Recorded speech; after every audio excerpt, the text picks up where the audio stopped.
City Morning Show. We're going to start this off the same way we start every show off. Thank you very much for tuning in today. From the bottom of my heart, I really do appreciate it. I can't believe how many of you guys are spending your time with us, and I know you could spend it so many other ways, so it does warm my heart. On that note, Tanner, hit him with the intro. How's she cutting, me loves? You're listening to the Mac City Morning Show.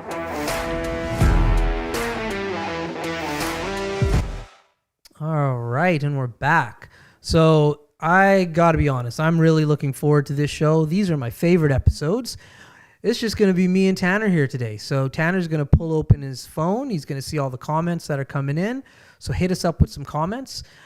We had a guest lined up today, but unfortunately, last minute she had to cancel. We wish her the best of luck. She will be showing up on the show later this week, though.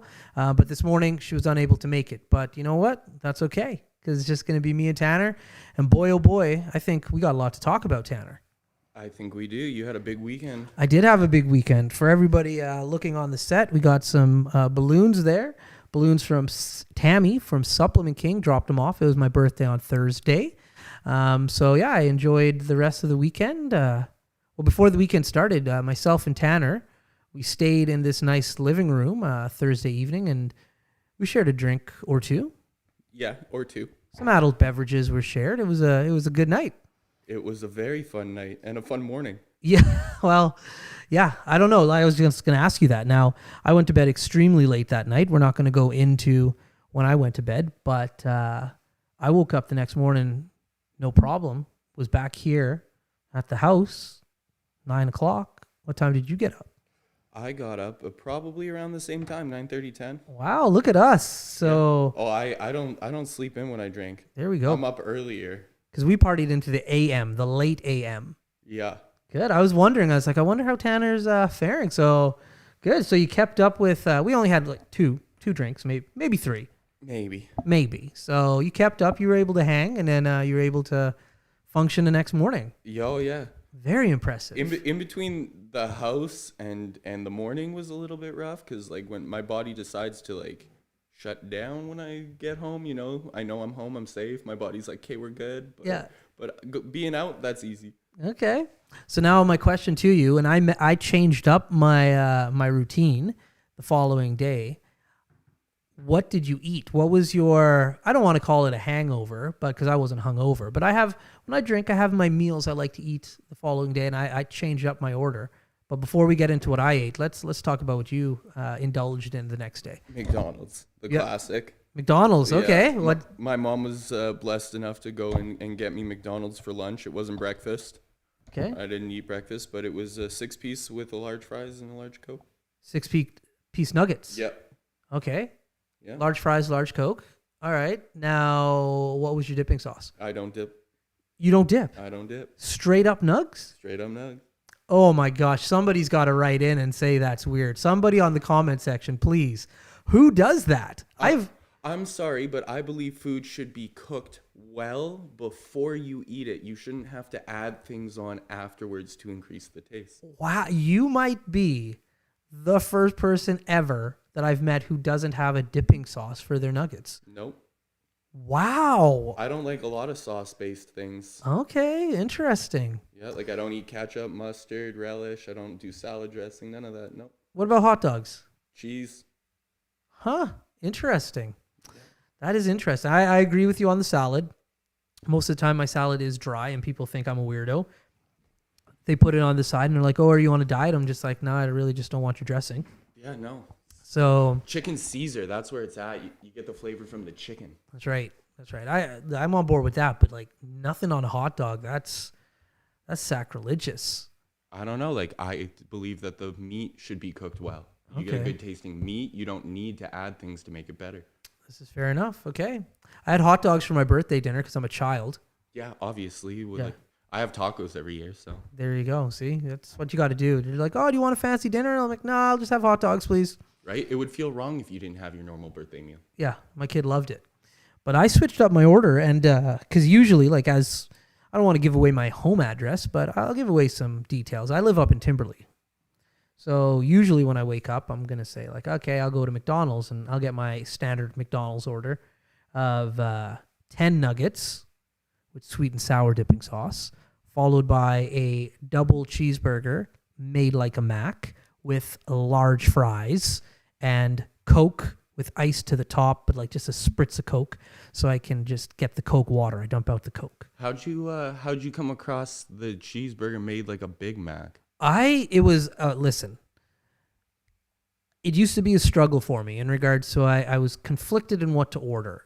Obviously, the cheeseburgers are delicious. Obviously, the Big Macs are delicious. And so every time I went to McDonald's, I said, okay, I'm getting these nuggets. But I was just like, do I get the cheeseburger or do I get the Big Mac?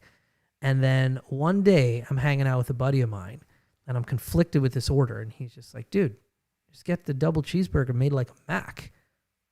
And poof, mind blown. I'm like, I didn't even know that was a thing. He's like, oh yeah, East Coast, even in Ontario, it's like on the board. It's a menu item. So that happened about, I'm going to say 4 years ago, and I never looked back.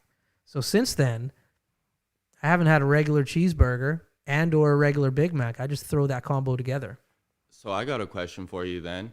You've done a lot of traveling. Where's the best foreign McDonald's you've been to? Oh, hands down, America. And it doesn't matter which America McDonald's you go to. That is when I mess up my order. Cheeseburgers out of America. I did a video a while back. I was in Vegas literally right before we all got locked down. So it was February of last year. McDonald's cheeseburgers in America are straight up addictive. It's like crack. I can't stop. I don't know. Like I went to McDonald's in China, and the McDonald's game in China is off the hook. Really? Yeah, like it's like a step above fast food. Like I wouldn't call it restaurant grade, but like we went down there and I had some spicy chicken fingers from McDonald's that I still think about, and I went in 2016. Like they were phenomenal. Like Chinese McDonald's. Yeah, and then they had ice cream there. This peach ice cream. Yeah. That I went on a school trip, and the class was obsessed about. Every McDonald's we stopped, we all ordered that peach ice cream. I would fly back there today for it. Nice. All right, I think we need to book a trip to China as soon as we can fly again. I'm down to go back to China. Okay. Yeah, so yeah, that's my order, but I didn't get that order on Friday. What did you get? Well, I was up here in Abisan because I had to come into the office to do some work first thing in the morning. So I said, well, I'm not normally on this side of the bridge under these circumstances. Let's go to Burger King. And what did you get from Burger King? I got the double bacon cheeseburger with a side order of poutine. How was the poutine? Oh, so good. It was exactly what I needed. Now, it was so good, it rivaled my normal McDonald's order, but Burger King is just too far for me across that bridge. It just takes too much time. Yeah, I think I'm surprised we don't have another Burger King. We have multiples of everything, but what, Wendy's? We don't have a multiple Wendy's. We only got one Wendy's. And one Burger King. And one Burger King. And only recently did we expand to get a new Dairy Queen. Yes. Which I haven't been to the new Dairy Queen yet. I haven't either. Stay with the classics. Yeah. Well, for you, it's on the other side of, both are on the other side of the bridge. Yeah. I'd usually, for ice cream, I go to Flavors. Flavors, there we go. Yeah, Flavors got some. We did do Marble Slab last night, which was fantastic. Is there a marble slab downtown? No. No, you had to cross the bridge. Yeah, it was worth it. Okay. All right. I don't mess with ice cream. Why not? It used to be my favorite thing. Then I became an old man, and then it starts like affecting my stomach. There's certain things just not worth it anymore. So I got a question. Shoot. My auntie just said Dairy Queen poutine is the best in Edmonton. What's the best poutine you've had in Edmonton? There's a Dairy Queen has poutine? Apparently. Well, hey, listen, that's epic. But speaking of poutine, somebody's coming to drop off coupons for us. We next week are going to be eating poutine at 4 different restaurants. Tanner. 4 different? What restaurants? I don't know yet. We'll find out. The tickets come on Wednesday. I guess it's Poutine Week or Poutine Awareness Week with Big Brothers and Sisters. They've asked some local celebrities, and I guess we qualify now, to pump this up. And so they're bringing us some coupons for us to indulge in poutine. I got a rough job. I know, it's tough. You're going to make me eat 4 separate poutines? I know. So I'm going to have to do a lot more running and push-ups, that's for sure. Hey, it's not me this time. Yeah. But to answer your auntie's question, in Edmonton, where's the best poutine? I'm going to go with this unbelievable restaurant, and I think they have the best everything in Edmonton almost, is Next Act. If you've never been to Next Act, it's next door to Meat, which is another banger of a restaurant in Edmonton. Edmonton, just right off White Avenue. Next Act and Meat, but yeah, the poutine, there, everything's good at Next Act. So that's my answer. I haven't been, but we'll have to try it. Oh, dude, next time we're in Edmonton, like, if you are in Edmonton, you have to go to Meat, period. And then after you go to Meat, the following day, you can go to Next Act. And then dependent on how long you're in Edmonton, you don't have to go to any other restaurants. You just stick to those two. I don't. Have you been to Vaughn's? I don't. Yeah, the steakhouse, right? Yeah. Yeah, I've been to Vaughn's. Yeah. Have you had the Wagyu? I have not had the Wagyu at Vaughn's. No. Good? Me and my friend made a trip to Edmonton just to have that steak, and it was phenomenal. Okay. It is. Wagyu is the best steak I've ever had in my life. I've had it twice, and I live for it. Yeah. If it's on the menu, it is what I'm ordering. I had it once. It was good. It was extremely good. However, if you have an opportunity to go to Meat or Next Act, I'm telling you, whatever you order is going to trump that Wagyu. I don't know. It's that good. We'll find out. We'll do an episode down there. Do they have Wagyu down there? Oh, no. So I guess that's not even a fair compare, or you can't compare the two. No. Because you're talking Wagyu and like burgers and mac and cheese and wings and donaires, and Meat is like all barbecue. You go in there and it's just meat. So Yeah. brisket, Vaughn's didn't, all that sausage. Vaughn's was fancy. They didn't have donaires and stuff. It was a steakhouse. Yeah, just straight up steakhouse. That's right. Yeah, we had it with lobster and mac and cheese there, and it was like $70. Surf and turf. Yeah, for the plate, and it was fantastic. But it wasn't surf and turf. It was like an optional side you could get. Right. Yeah. And you've obviously got it. Yeah. It was Yeah, like an extra $3 for a lobster tail. That's a no-brainer. Yeah, I'm in. When you say Wagyu, you know what it reminds me of? What? There's a movie called The Gentleman, a Guy Ritchie movie. Have you seen that movie? I have not. What? Nope. Ooh. Listen, this is a brand new, well, it's not brand new. It's about 1.5 years, 2 years old now. The Gentleman, Guy Ritchie. It's a banger of a movie. It's got Matt McConaughey in it, which at first I wasn't sure how that was going to all work out. I love Guy Ritchie as a director. I love Matt McConaughey as an actor. Obviously we got the Green Light book. We spoke about Matt McConaughey, but I didn't know if Matt would fit into a Guy Ritchie movie, and he nailed it. And I'm comfortable to say The Gentleman is now one of my favorite movies. I've watched this movie at least 9 times. I drive everybody nuts because I'm like, hey, you want to watch a movie? They're like, if you say The Gentleman one more time. I'm like, it's that good of a movie. I can't stop watching it. What is one movie you think everyone should watch? Is it that? The Gentleman, 100%. Why? Oh, it's just Guy Ritchie at his finest. So you're just a Guy Ritchie fan then? It's Lock, Stock, Two Smoking Barrels, Snatch. What else you got? You got Aladdin. You got King Arthur. I could go on and on about Guy Ritchie. He is just amazing. But this movie that he's put together, I think is the best movie he's ever released.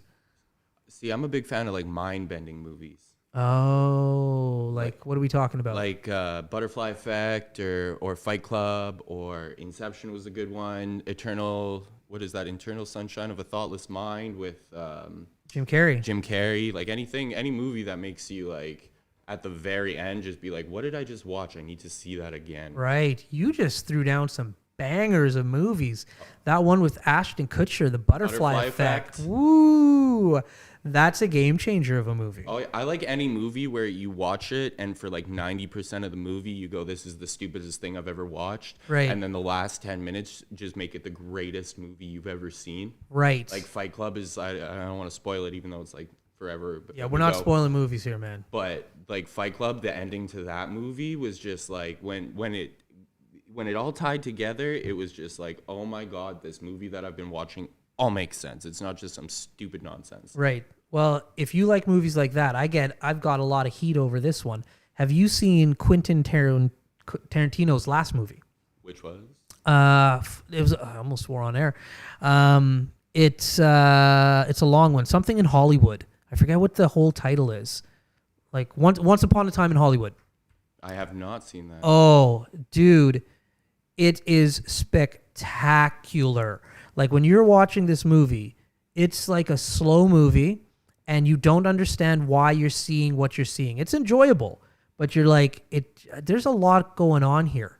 And some of it's like super random, but like cinematography is beautiful. The actors are phenomenal. And then I kid you not, the last 10 minutes of this movie, everything just like that you don't even think would come in at the end and comes into play.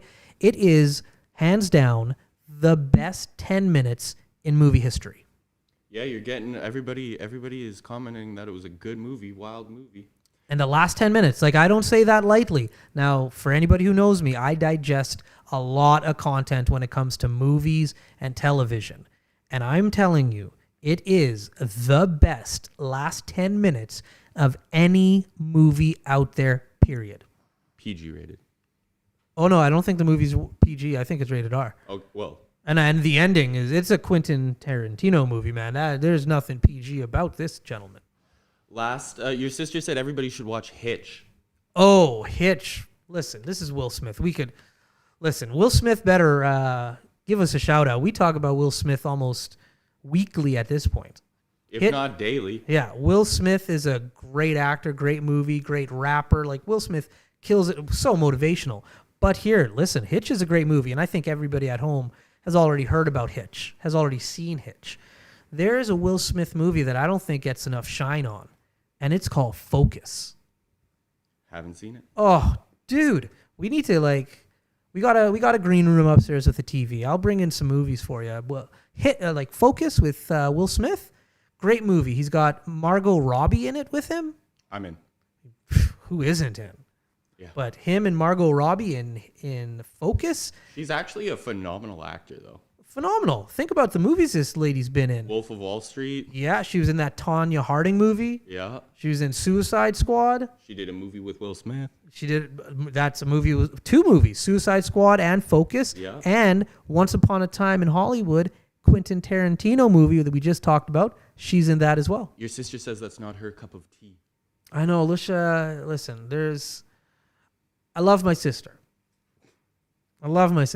However, when it comes to movies, she doesn't have the best taste in movies. So anybody watching at home, Alicia throwing some hate on certain movies, I'm saying some of Alicia's movie choices are suspect, to say the least. All right, Alicia, what's your go-to movie then? Oh, I already know Alicia's go-to movie. I'll tell you right now. Yeah, tell me. Drumline. Now, Drumline's a good movie. Drumline's a great movie. However, a lot of the other movies Alicia watches are on the same level of Drumline, but like way, way, way worse. But I'm not dissing Drumline. It's a great movie. That is her go-to jam. I'm just saying some of the other movies she watches, pretty suspect. Like what? Like, I can't get into some of the suspect choices, but basically, I can't say them. I can't say what the suspect choices are. I'll offend some individuals. Maybe you like these movies too. I try to keep this show positive, but yeah, Alicia, she doesn't always throw down bangers for movies. Maybe not your definition of bangers. Or the critics or the box office. Hey man, critics are not always right about movies. They're not. Did you watch Chappie?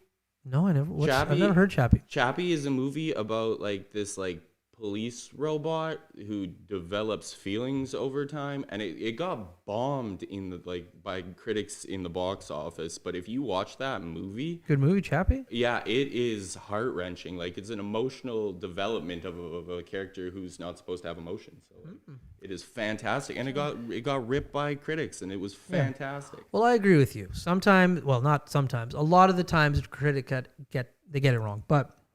When it comes to Alicia, the type of movie not this critic, hey? Alicia, her movies that she chooses, the critics say they're horrible. The fans say it's horrible. The box office says it's horrible. And a lot of the times, so do the movie theaters because they don't even make it. They go straight to VHS. Did she like those like purposely bad movies?